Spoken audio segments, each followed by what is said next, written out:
আসসালামু আলাইকুম প্রিয় দর্শক, চলে আসলাম আজকে এই মুহূর্তে খুবই গুরুত্বপূর্ণ একটি আবহাওয়ার খবর নিয়ে।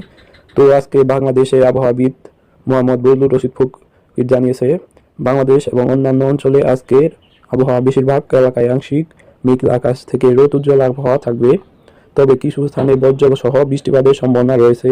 আবহাওয়া অধিদপ্তরের পূর্বাভাস অনুযায়ী আগামী কয়েকদিন দেশের বিভিন্ন অঞ্চলে বৃষ্টিপাত অব্যাহত থাকতে পারে।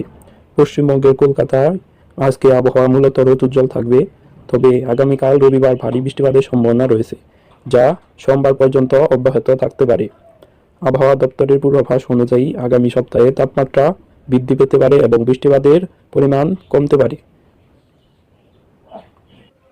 আরও বলা হয়েছে, বাংলাদেশ এবং পশ্চিমবঙ্গের দীর্ঘমেয়াদী এক পূর্বাভাসে বাংলাদেশের আবহাওয়াবিদ এবং পশ্চিমবঙ্গের আবহাওয়াবিদরা বলেছেন, বঙ্গোপসাগরে মে মাসে 1 থেকে 3টি লঘুচাপ সৃষ্টির সম্ভাবনা রয়েছে, যার মধ্যে 1 বা 2টি নিম্নচাপে পরিণত হতে পারে এবং সেগুলো ঘূর্ণিঝড়ে রূপ নিতে পারে।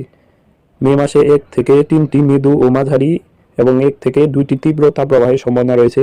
তাপমাত্রা 38 থেকে 42 ডিগ্রি সেলসিয়াস উঠতে পারে এবং কালবৈশাখী ঝড়ের কথা বলা হয়েছে। দীর্ঘমেয়াদী পূর্বাভাসে এই মাসে 2 থেকে 3টি মাঝারি থেকে তীব্র এবং 3 থেকে 5টি হালকা কালবৈশাখী ঝড় হতে পারে, যা বজ্র ও শিলাবৃষ্টি সহ ঘটতে পারে।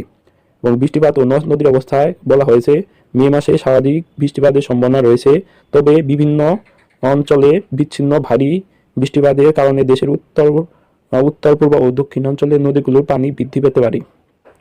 এবং পশ্চিমবঙ্গের বলা হয়েছে, তাপমাত্রা ও তাপপ্রবাহ সম্পর্কে কলকাতা সহ পশ্চিমবঙ্গে মে মাসে তাপমাত্রা 38 থেকে 40 ডিগ্রি সেলসিয়াস পর্যন্ত উঠতে পারে। ইউভি ইন্ডেক্স চরম পর্যায়ে পৌঁছাতে পারে, যা ত্বকের জন্য ক্ষতিকর হতে পারে।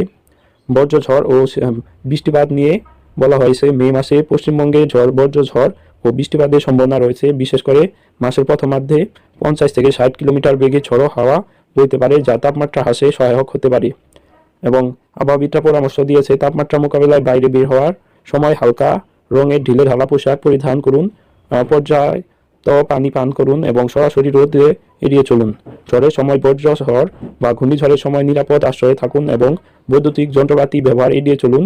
নদীর পানি বৃদ্ধি পেলে নদী তীরবর্তী এলাকায় বসবাসকারী ব্যক্তিদের সতর্ক থাকতে বলা হয়েছে এবং স্থানীয় প্রশাসনের নির্দেশনা অনুসরণ করতে হবে।